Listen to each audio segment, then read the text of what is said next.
আসসালামু আলাইকুম রহমতুল্লাহ। আশা করি সবাই ভালো আছেন। আজকে আমরা আপনাদের সাথে শেয়ার করব এক্সকাভেটরের প্রত্যেকটা পার্টসের নাম, যাতে করে আপনারা যখন দেশে বা দেশের বাইরে কাজ করবেন তখন যেন এক্সকাভেটরের প্রত্যেকটা পার্টসের নাম থেকে শুরু করে কোনটার কী কাজ সেই ব্যাপারগুলো সম্পর্কে আপনারা খুব ভালোভাবে জানতে পারেন। আর আমাদের এটা মূলত একটা ট্রেনিং সেন্টার, আমরা এখানে এক্সকাভেটরের ট্রেনিং প্রদান করে থাকি। তো আজকে আমরা আপনাদেরকে এক্সকাভেটরের প্রত্যেকটা পার্টসের নাম এবং কোনটার কি কাজ সেগুলো একটা একটা করে সব দেখাবো। সম্পূর্ণ ভিডিওটা আশা করি দেখবেন। ধন্যবাদ সবাইকে। চলুন আমরা এবার শুরু করি এক্সকাভেটরের প্রত্যেকটা পার্টসের নাম সম্পর্কে জেনে নিই। প্রথমে আমরা যেটা দেখতে পাচ্ছি সেটাকে মূলত বলা হয়ে থাকে এক্সকাভেটরের বাকেট। এটা দিয়ে মাটি, তারপরে বালু, তারপরে আপনার পাথর এগুলাকে লোডিং আনলোডিং করা হয়ে থাকে এই বাকেটের সাহায্যে। তো বাকেটের সর্বপ্রথম আমরা যেটা দেখতে পাচ্ছি সেগুলোকে বলা হয়ে থাকে বাকেটের টিথ বা দাঁত। আর এই যে এই পাশটাতে আমরা যেটা দেখতে পাচ্ছি এইটা এই পাশে আছে একটা এবং অপর পাশে আছে আরেকটা, প্রতিটা বাকেটে দুইটা করে থাকে। এইটাকে মূলত বলা হয়ে থাকে সাইড কাটার ইন্টারন্যাশনালি, এবং বাংলায় যেটাকে আমরা বলে থাকি সচরাচর বাকেটের কান। আর এটা হচ্ছে সম্পূর্ণ বাকেটটা। এরপরে আমরা যে পয়েন্টটা দেখতে পাচ্ছি এইটাকে মূলত বলা হয়ে থাকে বাকেটের লিঙ্ক রড। Link rod. আর এরপরে যেটা দেখতে পাচ্ছি এটাকে বলা হয়ে থাকে বাকেটের বাকেট লিঙ্ক। এখন এই বাকেট লিঙ্ক এবং বাকেটের লিঙ্ক রডগুলোতে সবগুলোতেই গ্রিজিংয়ের প্রয়োজন থাকে, কারণ এর ভিতরে আছে পিন এবং বুশ। তো আমরা এইখানে সর্বপ্রথম যেটা দেখতে পাচ্ছি এটাকে বলা হয়ে থাকে বাকেটের পিন। এবং এটার ভিতরে যেটা আছে সেটাকে বলা হয়ে থাকে বুশ। এটা হচ্ছে পিন এবং এটার ভিতরে যেটা আছে সেটা হচ্ছে বুশ। তো এগুলাতে গ্রিজিংয়ের প্রয়োজন থাকে। তো এই যে দেখেন ভিতর থেকে দেখা যাচ্ছে গ্রিজ নিপেল আছে, বাইরে থেকে গ্রিজ লাগানো আছে অলরেডি গ্রিজ নিপেল। এই পাশেও গ্রিজ নিপেল, ভিতরে দেখা যাচ্ছে না যদিও গ্রিজ নিপেল রয়েছে। তো এখান দিয়ে বাকেটে গ্রিজ করতে হয় যাতে করে স্মুথলি মুভমেন্ট করতে পারে বাকেটটা। এরপরে যেটা দেখতে পাচ্ছি এটাকে মূলত বলা হয়ে থাকে হাইড্রোলিক সিলিন্ডার বা বাকেট সিলিন্ডার অনেকে বলে থাকে। এটাকে বলা হয়ে থাকে হাইড্রোলিক সিলিন্ডার বা বাকেট সিলিন্ডার। আর এই যে যেই পার্টটাকে দেখতে পাচ্ছি আমরা হলুদ রঙের, এটাকে অনেকে বলে থাকে হচ্ছে কি আপনার বাকেটের বুম বা সেকেন্ড বুম বলা হয়ে থাকে। আমরা যেই অংশটাকে দেখতে পাচ্ছি এটাকে সেকেন্ড বুম বলা হয়ে থাকে। আমি একটু হাত দিয়ে দেখাচ্ছি সেকেন্ড বুম। এখন আমরা যেই পার্টটাকে দেখতে পাচ্ছি খাড়াখাড়ি যেটা আছে, ভার্টিক্যাল যেটা আছে, এই পার্টটাকে মূলত বলা হয়ে থাকে হচ্ছে আপনার ডিপার, তারপরে আর্ম, স্টিক, বা আমরা যেটাকে লোকালি বাংলা ল্যাঙ্গুয়েজে বলে থাকি হচ্ছে সেকেন্ড বুম। এটাকে আমরা সেকেন্ড বুম বলে থাকি, যেটা খাড়াখাড়ি আছে হাইড্রোলিক সিলিন্ডারের সাথে। এটাকে আমরা সেকেন্ড বুম বলি, ডিপার বলি, আর্ম বলি, তারপরে স্টিক বলি, এটা বলে থাকি।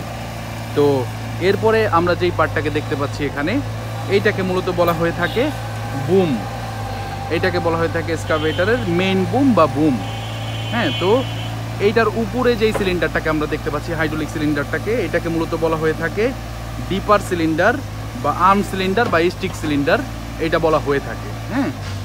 তো এরপরে আমরা এই নিচে যেই সিলিন্ডারটাকে দেখতে পাচ্ছি, নিচের যেই হাইড্রোলিক সিলিন্ডারটা আরেকটাকে দেখতে পাচ্ছি, এইটাকে মূলত বলা হয়ে থাকে বুম সিলিন্ডার। এবার আমরা আপনাদের সাথে যেই পাঁচটা সম্পর্কে শেয়ার করব সেটা হচ্ছে গিয়ে এক্সকাভেটরের চেইন বা কর্লার, যেটার মাধ্যমে এক্সকাভেটর মূলত এক জায়গা থেকে আরেক জায়গায় মুভমেন্ট করে থাকে। প্রথমে আমরা আপনাদেরকে চেইনের যেই পাঁচটার সাথে পরিচয় করব সেটা মূলত গিয়ার বক্স। এইখানটাতে আমরা যেইটাকে দেখতে পাচ্ছি এটা মূলত হচ্ছে গিয়ার বক্স বলা হয়ে থাকে এটাকে, এবং এর অপোজিট সাইডে যেটা আছে সেটা একটু আপনাদেরকে দেখাবো আমরা। এখন আমরা যেটা দেখতে পাচ্ছি এটাকে মূলত বলা হয়ে থাকে ড্রাইভ মোটর। যেটা দেখতে পাচ্ছেন এটা হচ্ছে এক্সকাভেটরের ড্রাইভ মোটর, এবং ঠিক পাশের যে চেইনটা আছে অপোজিট সাইডে সেখানেও আরেকটা ড্রাইভ মোটর আছে, কিন্তু সেটা হচ্ছে শীট দিয়ে কভার করা আছে। আপনাদেরকে দেখানোর সুবিধার্থে যে ড্রাইভ মোটরটা কোথায় থাকে সেটা দেখানোর জন্য আমরা এটাকে খুলে নিয়েছি। এটাকে মূলত বলা হয়ে থাকে ড্রাইভ মোটর। গিয়ার বক্সের পিছনে আমরা যেটা দেখতে পাচ্ছি দাঁতের মতো দেখা যাচ্ছে, যে এটাকে মূলত বলা হয়ে থাকে স্পকেট। এইটা হচ্ছে স্পকেট। আর এরপর আমরা যেগুলোকে দেখতে পাচ্ছি এটাকে বলা হয়ে থাকে ট্রাক লিঙ্ক। হলুদ রঙের নিচে যেটা দেখতে পাচ্ছেন এটাকে বলা হয়ে থাকে ট্রাক লিঙ্ক, এবং এখানে যেটা দেখতে পাচ্ছি এটাকে বলা হয়ে থাকে ক্যারিয়ার রোলার। এটা হচ্ছে ক্যারিয়ার রোলার। এরপরে আমরা যেটা দেখতে পাচ্ছি এটাকে বলা হয়ে থাকে আই রোলার। বলা হয়ে থাকে ভিতরে যেটাকে দেখতে পাচ্ছেন। আর নিচে যেটা আমরা দেখতে পাচ্ছি এখন এই যে রোলারগুলোকে দেখতে পাচ্ছি এগুলাকে মিনি রোলার বলা হয়ে থাকে। তারপরে আবার ট্রাক রোলারও বলা হয়ে থাকে, মিনি রোলার বা ট্রাক রোলার।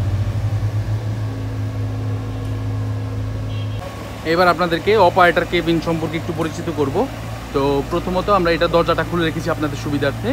তো এই জায়গাটায় বসে মূলত যিনি এই এক্সকাভেটরটাকে পরিচালনা করবেন বা চালাবেন তিনি এখানটাতে বসবেন। এটাকে বলা হয়ে থাকে অপারেটর কেবিন এবং এটা হচ্ছে অপারেটর সিট। তো বাম পাশটায় আমরা প্রথমে যে স্টিকটাকে দেখতে পাচ্ছি এটাকে মূলত বলা হয়ে থাকে সেকেন্ড লিভার। তারপরে এটার আরও নাম আছে, যেমন সুইং লিভার বা স্টিক লিভারও বলা হয়ে থাকে।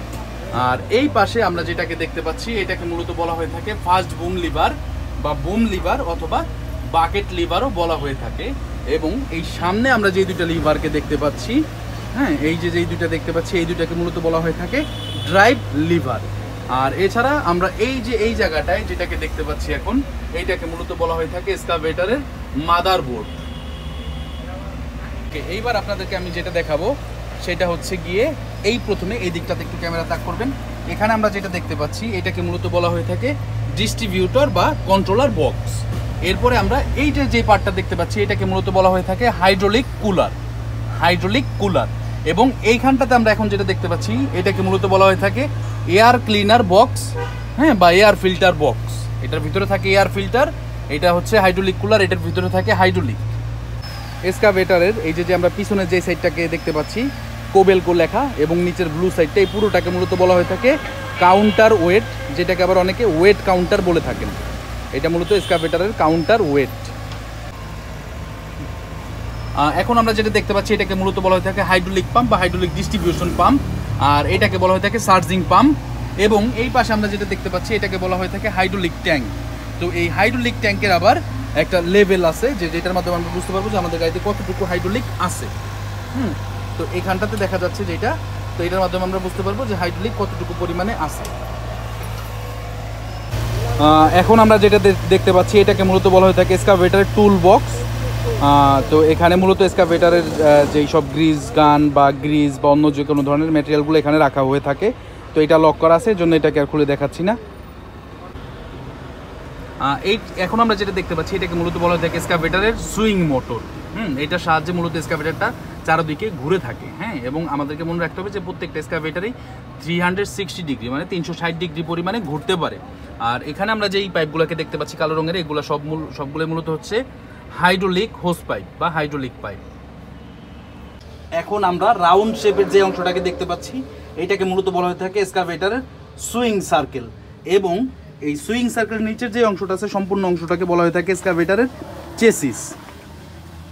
আচ্ছা, এখন আমরা যেটা দেখতে পাচ্ছি সেটা হচ্ছে এক্সকাভেটরের ইঞ্জিন সাইড। তো সর্বপ্রথম আমরা আপনাদেরকে দেখাবো এই যে এই জায়গাটা আমরা যেটা দেখতে পাচ্ছি এটা হচ্ছে এক্সকাভেটরের সেলফ মোটর বা যেটাকে আমরা সেলফ বলে থাকি, যেটার মাধ্যমে এক্সকাভেটর স্টার্ট করা হয়। এরপরে আমরা যেটা দেখতে পাচ্ছি সেটা হচ্ছে এক্সকাভেটরের ডায়নামা। এখানে আমরা যেটা দেখতে পাচ্ছি এটাকে বলা হয়ে থাকে ডায়নামা।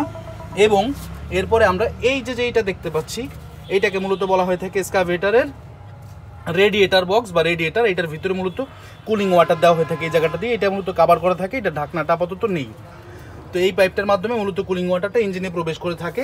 এবং এইখানটাতে আমরা যে কালো পাইপটা দেখতে পাচ্ছি এইটা হচ্ছে মূলত এইটা থেকে এয়ার ফিল্টার থেকে যেই বাতাসটা আসে সেটা ইঞ্জিনে প্রবেশ করে এই পাইপটার মাধ্যমে। এবং এই পাশে যে সাইলেন্সারটাকে আমরা দেখতে পাচ্ছি এই সাইলেন্সারের মাধ্যমে হচ্ছে কি আপনার এই ইঞ্জিনের যে গরম হাওয়াটা থাকে সেটা বের হয়ে যায়। আর এটা হচ্ছে মূলত একটা 4 সিলিন্ডার ইঞ্জিন, আমরা এখানে দেখতে পাচ্ছি এটা 4 সিলিন্ডার একটা ইসুজু ইঞ্জিন। তো ইঞ্জিন সম্পর্কে আমরা পরবর্তী ভিডিওতে বিস্তারিত আপনাদের সাথে আবার আলোচনা করব। এখানে আমরা বেশ কয়েকটা ক্যাপ দেখতে পাচ্ছি, মূলত এইটা হচ্ছে কি আপনার ডিজেলের ট্যাঙ্ক। এটার মাধ্যমে হচ্ছে কি আপনার এখান দিয়ে ডিজেল প্রবেশ করানো হয়ে থাকে। এরপর আমরা যেটা দেখতে পাচ্ছি এটা হচ্ছে কি আপনার হাইড্রোলিক ট্যাঙ্কের ক্যাপ, এখান দিয়ে হচ্ছে হাইড্রোলিক ট্যাঙ্কে রিফিল করা, এটাকে খুলে এবং এটার ভিতরে হাইড্রোলিক ফিল্টারটা আছে। আর এইটা হচ্ছে কি আপনার হাইড্রোলিক রিটেন ফিল্টারের একটা অংশ, এটার ভিতরে মূলত হাইড্রোলিক রিটেন ফিল্টারটা আছে। তো এটার ভিতরে মূলত এই পুরো বক্সটার ভিতরে একটা পাশে হাইড্রোলিক এবং আরেকটা চেম্বারে হচ্ছে ডিজেল আছে।